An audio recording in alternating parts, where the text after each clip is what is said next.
We, the people, are being cajoled, frightened, and bullied into surrendering our democracy and freedom. This film is a rallying cry. We must fight for our independence, for the right to determine ourselves, the laws under which we live, and for the freedom to shape our own future. This is the most important voting decision that any of us is going to make in our lifetime. With general elections, it doesn't really matter who you vote for, Conservative or Labour, because you know that in 4 years' time, you can change your mind. This time you can't change your mind.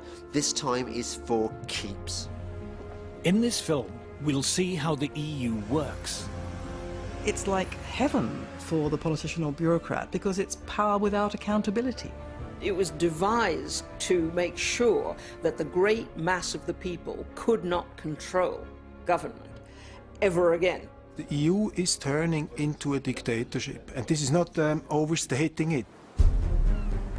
We will see what the EU has done to Britain.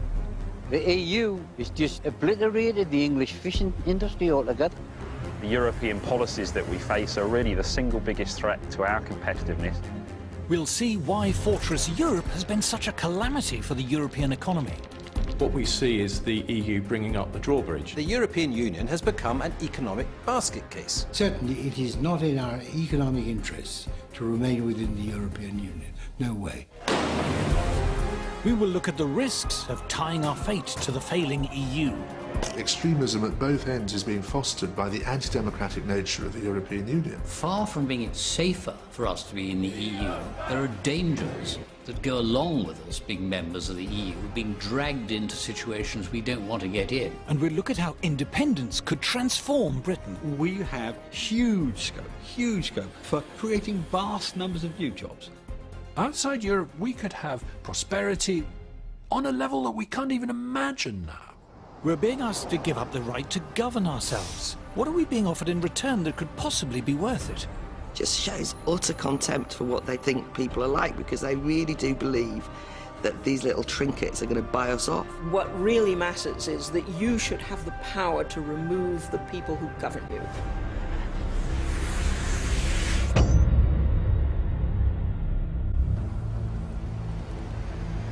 We're about to choose how we want to live our lives. This is the single most important political decision any of us will make in our lifetimes. It's been more than 40 years since we were last asked. It could be a half-century before we're asked again, if we're asked at all.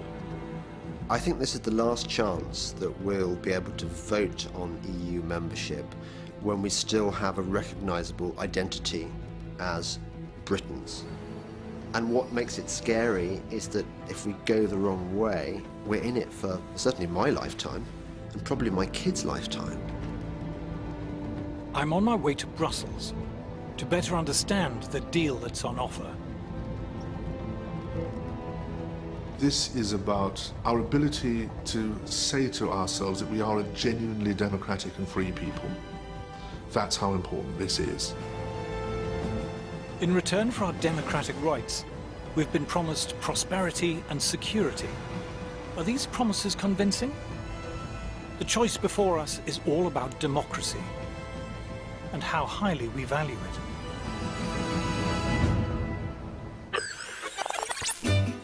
The word democracy comes from the ancient Greek. The demos is the people.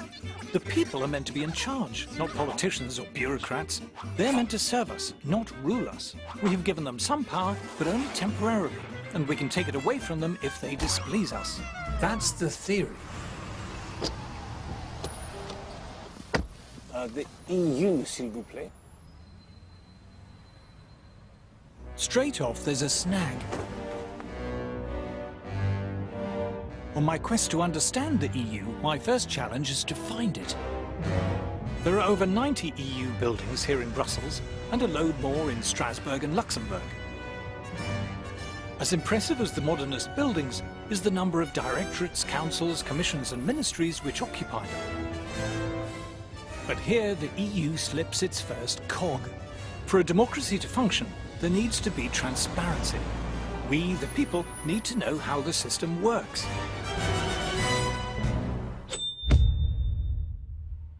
People might not understand exactly how the functions of the British Constitution work, but they get the gist of it. Once every 5 years, we go down the school hall or to a church, we put a cross in a ballot paper, they're all counted up, and the chap with the most votes wins. We get that.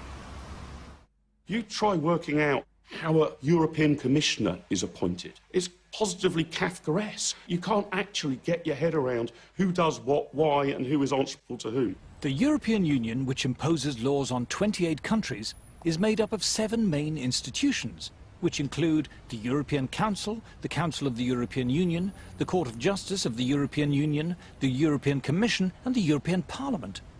Do you know the difference between the European Council, the Council of the European Union, and the Council of Europe? It's a very good question. Tell me how many presidents there are in the European Union. How many presidents? Yeah. I'd guess at 1. There's 2 presidents, for goodness sake. I don't know what the difference between the 2 4. presidents is.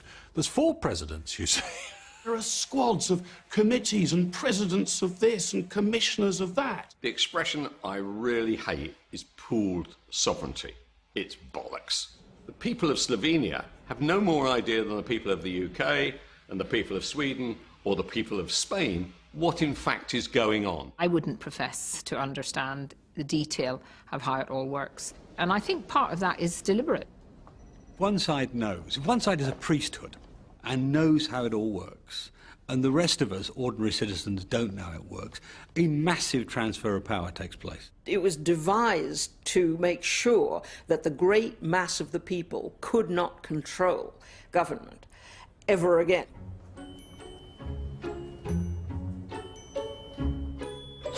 Problem number 2. For a democracy to function, you need to know who's running it.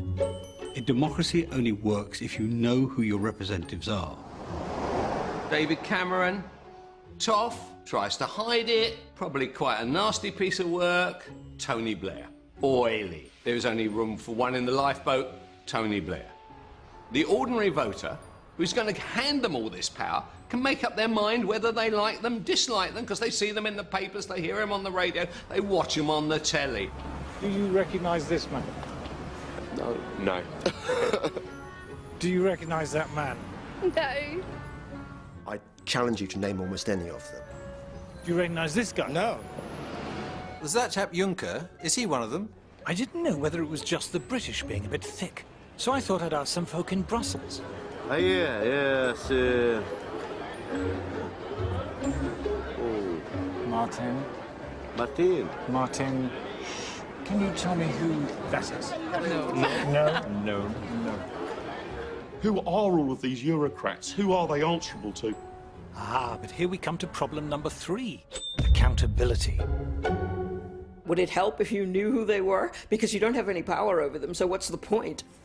In the EU, there's a thing called a parliament, but it's not a parliament as we know it. In the EU, the parliament isn't in charge. Have you ever known anyone know who their MEP is? Nobody does.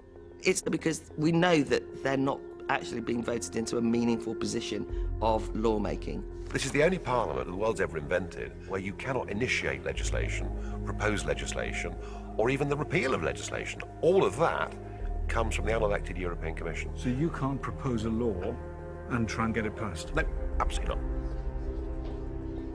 Parliamentary democracy, once every 5 years, you can throw everything out of the window and start again. With this, once something is European law, there is nothing through a democratic process the voter can do to change it. The people whom we elect to go to Brussels have almost no power at all. They do what they're told. Got even less power than the House of Lords, for goodness sake. Our votes for these people are pointless. They are fundamentally pointless. The European Parliament's an irrelevance. The European Union bureaucratic structures, who are appointed, not elected, have all the real power. The real power in the EU, including the power to legislate, resides not with the Parliament, but with EU officials. They debate their laws in secret. We are not allowed to hear or read their deliberations. Do you know the name of Britain's European Commissioner? No. Have you heard of Jonathan Hill? No. No. Did you vote for him? No. Did I vote for him? No. No.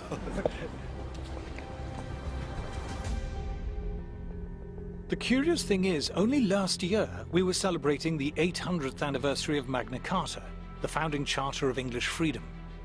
The history of democracy in Britain has been the history of taxpayers demanding the right to determine themselves how much tax should be taken from them and how it should be spent. If I'm going to be asked to pay taxes, I want to be told where they're going, and if they're spent badly or stupidly, I want to be able to remove from power the people who are spending them.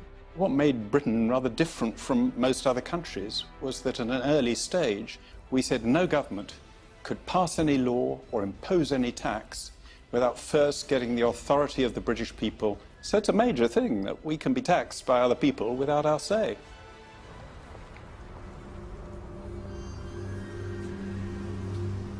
We are now subjects of a vastly complex state machine run by anonymous officials whom we didn't elect, but who have the power to impose on us laws that we haven't debated and have no democratic means of repealing. People who say to you that the European Union is undemocratic fundamentally misunderstand the European Union. It is anti-democratic. But to EU officials and politicians, it's like a warm bath. It's like heaven for the politician or bureaucrat because it's power without accountability. The reason why all the major political parties are massively in favour of Europe is because when their careers are blown out of the water here, they're stumbling around for a job. No commercial organisation is going to hire them. They know what a collection of shits they are, right? There's only one place that will hire them. They can get a job there, which gives them the freedom not to have to face the electorate. It's extremely well paid, it's more or less permanent, they don't have any constituents and they don't have any worry about being thrown out at elections. So they say, stay with the European project, I'll be making myself 200-300 grand a year. It'll be fantastic, and at the end of it I'll get a peerage. It's great. Since they're not directly accountable to the tax-paying public, EU politicians and bureaucrats have understandably been more than generous to themselves in pay and perks. This is the much talked about Brussels gravy train. And here's my handy guide. This is the shopping centre. But this is all for politicians and bureaucrats. It's not for members of the public. No. So you get your own hair salon and your nail bar. Get your nails done. Your nails done. There's a sauna, there's a massage parlour as well. Why would they not want to stay here living a life of luxury? There are a number of people here who are paid more than the British Prime Minister. Oh, you might say, but how many? 4, 10, 100? 10,000. There are 10,000 people here paid more than David Cameron. That's 1 in 5 of everyone who works for the EU. If you're an EU official, there's the relocation allowance, the household allowance, the family allowance, the entertainment allowance, the private healthcare allowance, the private education for your kids allowance. The healthcare allowance includes free Viagra. You would have thought that would come under entertainment. If you're an MEP, you get an extra £250 a day for being good enough to turn up, another £41,000 a year on top of that to cover phone bills and computers, and another £225,000 a year on top of that to cover staffing costs, which in years gone by often meant spouse or children. And to cap it all, they've decided to charge themselves a special low rate of tax. But it's not just the officials and politicians who benefit. The EU diverts great rivers of taxpayers' cash to the tax-consuming middle-class intelligentsia in our sprawling, publicly funded establishment. The European Union is very good at purchasing the loyalty of powerful and articulate interests in all the member states. When we hear great public institutions, quangos, museums and campaign groups, waxing lyrical about the EU, we have to remember the EU gives them vast amounts of our money. The EU gives shed loads of our money to local authorities and to universities and to art groups and opera companies. And that then provides this chorus of noise in favour of the European project. Every charity over a certain size is getting money from Brussels. Every NGO. We see EU largesse effectively buying opinion. You know, what we see here is really a racket. It's become a very good way of taking money from the general population and handing it to people who are lucky enough to be working for the system.